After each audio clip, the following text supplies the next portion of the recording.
वैदिक काल से पूर्व मध्यकाल तक आर्थिक दशा, economic condition from Vedic period to pre medieval period. वैदिक काल 1500 ईसा पूर्व 1000 ईसा पूर्व। ऋग्वैदिक आर्यों की संस्कृति मूलतः ग्रामीण थी। उसकी अर्थव्यवस्था एक प्रकार की निर्वाहमूलक अर्थव्यवस्था थी। अर्थव्यवस्था का आधार मुख्यतः पशुचारण था। कृषि की भूमिका अपेक्षाकृत द्वितीयक थी। इस काल में पशुचारण को इतना महत्व दिया जाता था कि जीवन से जुड़ी हुई महत्वपूर्ण गतिविधियों को गाय से जोड़ दिया गया था। उदाहरण के लिए राजा के लिए गोप, समय की माप के लिए गोधूली इत्यादि। ऋग्वैदिक अर्थव्यवस्था में कृषि को विशेष महत्व प्राप्त नहीं होने की वजह से सीमित कृषि अधिशेष की स्थिति थी। इस वजह से अर्थव्यवस्था में शिल्प एवं व्यापार की भूमिका भी सीमित थी। शिल्प के रूप में तांबे अथवा कांसे का प्रयोग होता था, जिसे अयस कहा जाता था। व्यापारी के रूप में एक पनी नामक व्यापारी की चर्चा मिलती है, जो गैर आर्य थे। इस काल में नियमित मुद्रा का प्रचलन नहीं हुआ था और मुद्रा के रूप में हमें निष्क एवं शतमान का विवरण मिलता है। निष्क संभवतः आभूषण होता था और शतमान 100 गायों की संख्या बताता था। ऋग्वैदिक अर्थव्यवस्था ग्रामीण अर्थव्यवस्था थी, क्योंकि ऋग्वेद में नगर शब्द की चर्चा नहीं मिलती। उत्तर वैदिक काल 1000 ईसा पूर्व -600 ईसा पूर्व। उत्तर वैदिक काल की अर्थव्यवस्था में कृषि का महत्व बढ़ गया था। जहां ऋग्वेद में फसल के रूप में केवल यव, जौ का विवरण मिलता है, वहीं उत्तर वैदिक काल में गोधूम, गेहूं एवं व्रीहि, चावल का भी विवरण प्राप्त होता है। उत्तर वैदिक काल में भी शिल्प एवं व्यापार का सीमित विकास देखा गया। इस काल के ग्रंथों में व्यापारियों की अनेक श्रेणियों का उल्लेख मिलता है। श्रेष्ठिन श्रेणी का प्रधान व्यापारी होता था। व्यापार में ब्याज पर धन देने, कुसीदीन का भी प्रचलन था। फिर भी अभी नियमित सिक्के का प्रचलन आरंभ नहीं हुआ था। यद्यपि मुद्रा के रूप में एक नई मुद्रा, कृष्णाल का विवरण मिलता है, जो निष्क और शतमान के अतिरिक्त है। उत्तर वैदिक अर्थव्यवस्था भी ग्रामीण अर्थव्यवस्था ही बनी रही, यद्यपि तैत्तरीय आरण्यक नामक ग्रंथ में नगर शब्द की चर्चा मिलती है। इस प्रकार उत्तर वैदिक अर्थव्यवस्था में वैदिक काल की तुलना में ठोस परिवर्तन देखने को मिलता है। बुद्ध काल 600 BC -400 ईसा पूर्व। इस काल में कृषि अर्थव्यवस्था में व्यापक परिवर्तन देखा गया। मध्य दोआब क्षेत्र में जंगलों की सफाई हुई तथा कृषि का प्रसार हुआ। गेहूं की तुलना में चावल की उपज अधिक थी। फिर इस काल में लोहे के उपकरणों का प्रयोग कृषि में होने लगा था। वैसे तो उत्तर वैदिक काल में भी लोहे का प्रचलन शुरू हो गया था और उसे श्याम अयस अथवा कृष्ण अयस कहा जाता था, परंतु उसका उपयोग मुख्यतः युद्ध उपकरण के रूप में हुआ था। कृषि अधिशेष ने शिल्प एवं कारीगरी के विकास को प्रोत्साहन दिया। इससे व्यापार के विकास को भी प्रोत्साहन मिला।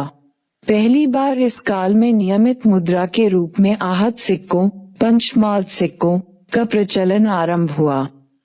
आहत मुद्राएं अधिकतर चांदी की होती थीं, किंतु चांदी, तांबे मिश्रित मुद्राएं और केवल तांबे की मुद्राएं भी मिली हैं।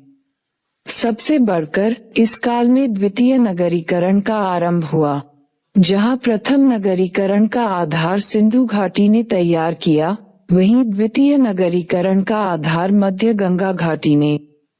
बौद्ध ग्रंथों में उत्तर भारत में 60 नगरों का जिक्र मिलता है, इनमें 6 महानगर थे। मौर्य काल 400 BC -200 ईसा पूर्व। इस काल में अर्थव्यवस्था को और भी अधिक प्रोत्साहन मिला, क्योंकि कृषि, शिल्प एवं व्यापार सभी क्षेत्रों में राज्य की भागीदारी हुई।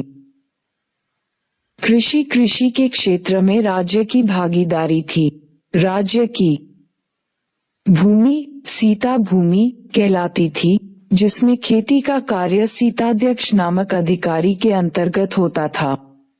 इसमें दासों, युद्धबंदियों तथा शूद्रों को लगाया जाता था। फसलों के रूप में हमें गेहूं, जौ, चावल, विभिन्न प्रकार की दालें तथा कपास एवं गन्ना की सूचना मिलती है। राज्य की ओर से सिंचाई के विकास के लिए कदम उठाए जाते थे। चंद्रगुप्त के एक अधिकारी पुष्यगुप्त ने सुदर्शन झील का निर्माण किया था। उसी प्रकार कुछ शिल्प एवं कारीगरी पर राज्य का एकाधिकार होता था। उदाहरण के लिए लौह उपकरण, जहाजों का निर्माण, खनन उद्योग आदि। इस काल में वस्त्र निर्माण एक महत्वपूर्ण उद्योग था। व्यापार इस काल में वाणिज्य व्यापार में भी राज्य की भागीदारी थी। राजकीय वस्तु राजपण्य कहलाती थी। व्यापारिक गतिविधियां पन्याध्यक्ष नामक अधिकारी के निरीक्षण में रखी गई थीं। राज्य के द्वारा वस्तुओं पर सीमा शुल्क एवं व्यापारिक कर लगाए जाते थे। मौर्य काल में व्यापारिक मार्ग के रूप में उत्तरापथ का प्रचलन था। उत्तरापथ पूरब में ताम्रलिप्ति बंदरगाह को पश्चिम में भड़ौच से तथा उत्तर पश्चिम में तक्षशिला से जोड़ता था। इसके अतिरिक्त कौटिल्य के अर्थशास्त्र में दक्षिणापथ की भी चर्चा हुई है। मुद्रा अर्थव्यवस्था तथा नगरीकरण इस काल में आहत मुद्राओं की प्रचुरता विकसित मुद्रा अर्थव्यवस्था को दर्शाती है। किंतु ये आहत मुद्राएं राज्य के द्वारा नहीं, वरन निगमों के द्वारा जारी की जाती थीं।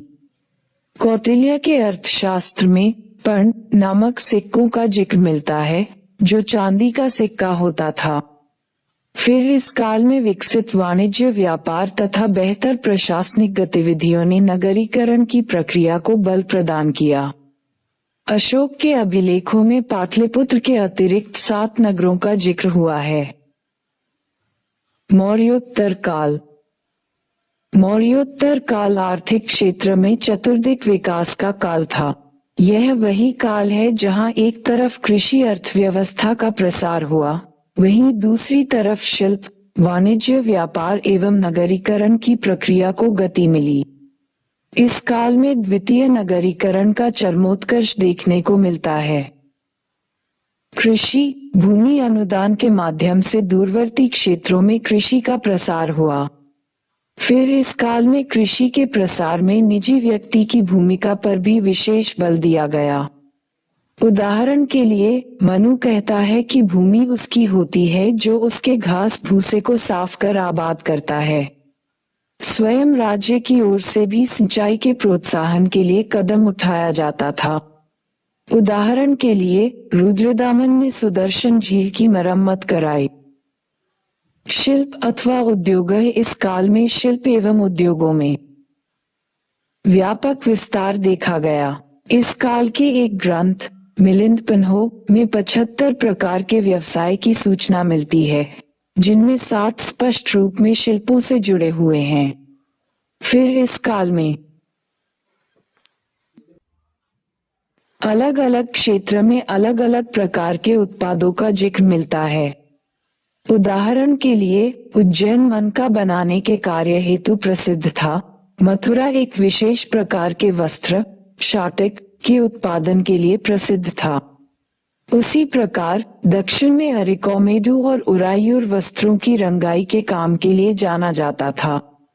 व्यापार इस काल में आंतरिक एवं बाह्य व्यापार में व्यापक विस्तार देखा गया। बाह्य व्यापार में रेशम मार्ग की महत्वपूर्ण भूमिका रही।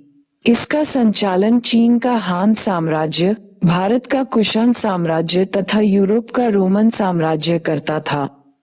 इस व्यापार से भारत को बहुत लाभ था। भारत से रोम की ओर निर्यात की प्रमुख मदें थी मसाले, विशेषकर काली मिर्च, यवन प्रिय, रेशम, लोहे के उपकरण, कीमती पत्थर, औषधि की वस्तुएं। वहीं रोम से आयात होने वाली सामग्रियां थीं कीमती धातु, सोने व चांदी, शराब एवं शीशे से निर्मित जाम, सीसा, अरटाइन मृदभांड। व्यापार संतुलन निश्चय ही भारत के पक्ष में था, क्योंकि रोमन लेखक प्लिनी ने रोम से भारत की ओर धन की निकासी की बात कही है। इस काल में कई महत्वपूर्ण बंदरगाहों का विकास हुआ।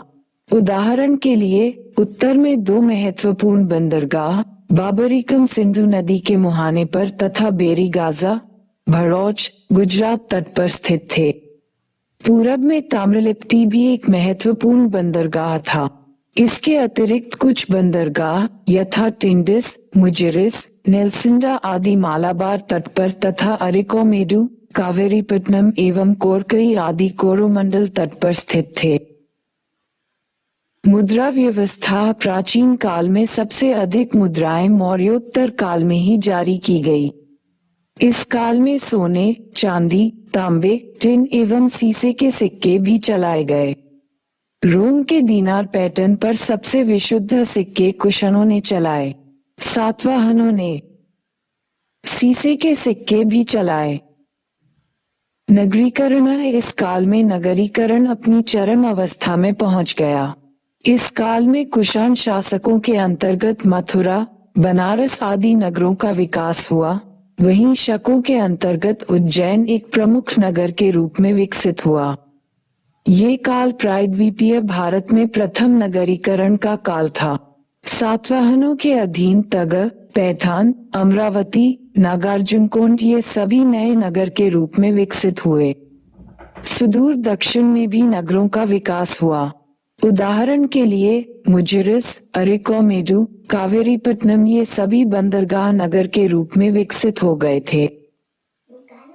गुप्त काल। गुप्त काल को आर्थिक क्षेत्र में समृद्धि का काल माना गया है। कृषि अर्थव्यवस्था। भूमि अनुदान के कारण कृषि अर्थव्यवस्था का प्रसार हो रहा था। फसलों की संख्या में भी वृद्धि हो रही थी। इस काल में बागवानी फसलों की खेती को प्रोत्साहन मिला। वरामिहिर की बृहत संहिता में फलों के पौधों के लिए कलम बांधने की प्रथा का जिक्र है। फिर इस काल में सिंचाई के लिए राज्य की ओर से किए गए प्रयासों के उदाहरण भी मिलते हैं, जैसे स्कंदगुप्त के काल में सुदर्शन झील की मरम्मत। फिर सिंचाई के लिए कुएं से पानी निकाला जाता था। इसे अर्घट कहा जाता था। पहली बार इसकी चर्चा सातवाहन कालीन रचना गाथा सप्तशती में मिलती है। आगे बाणभट्ट ने इसके लिए घटियंत्र शब्द का प्रयोग किया है। शिल्प एवं उद्योग। गुप्त काल में शिल्प एवं उद्योग उन्नत अवस्था में था। इस काल में सूती वस्त्र, रेशमी वस्त्र एवं ऊनी वस्त्र के उत्पादन को विशेष प्रोत्साहन मिला।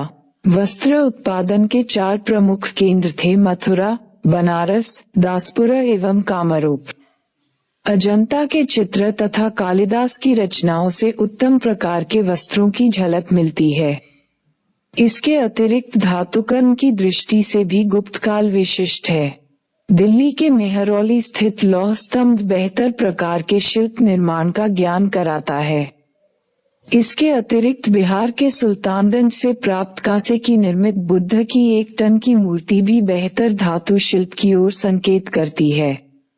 वात्स्यायन के कामसूत्र में भी धातुकला को 64 कलाओं में शामिल किया गया है।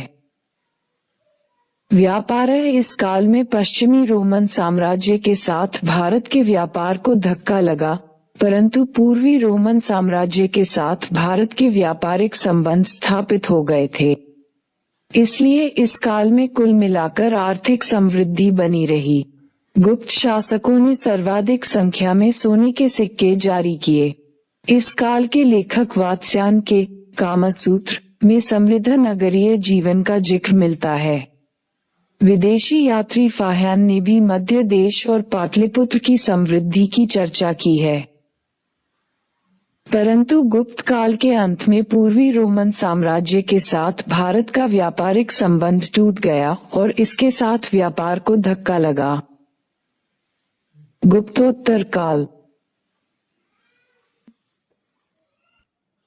कृषि अर्थव्यवस्था के प्रसार की दृष्टि से यह अभूतपूर्व विकास का काल था। भूमि अनुदान के माध्यम से कृषि अर्थव्यवस्था का प्रसार होता रहा। फिर इस काल में सिंचाई के विकास को प्रोत्साहन मिला। इसके लिए कुओं, जलाशय और तालाब का प्रयोग होता था। फिर इस काल में बागवानी फसलों के उत्पादन को भी प्रोत्साहन मिला। परंतु दूसरी तरफ ये काल नगरीकरण, मुद्रा अर्थव्यवस्था तथा व्यापार के पतन का काल सिद्ध हुआ। पूर्व मध्यकाल। इस काल में भी कृषि अर्थव्यवस्था का प्रसार होता रहा।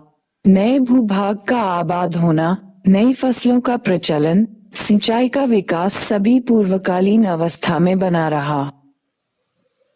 परंतु हम व्यापार, मुद्रा अर्थव्यवस्था और नगरीकरण की स्थिति को दो भिन्न अवस्थाओं में बांटकर देख सकते हैं। प्रथम अवस्था 750-1000 ई। इस काल में व्यापार, मुद्रा अर्थव्यवस्था और नगरीकरण पतनशील अवस्था में ही बने रहे। दूसरी अवस्था 1000 ई-1200 ई। इस काल में बाह्य व्यापार एवं आंतरिक व्यापार दोनों पुनर्जीवित हुए।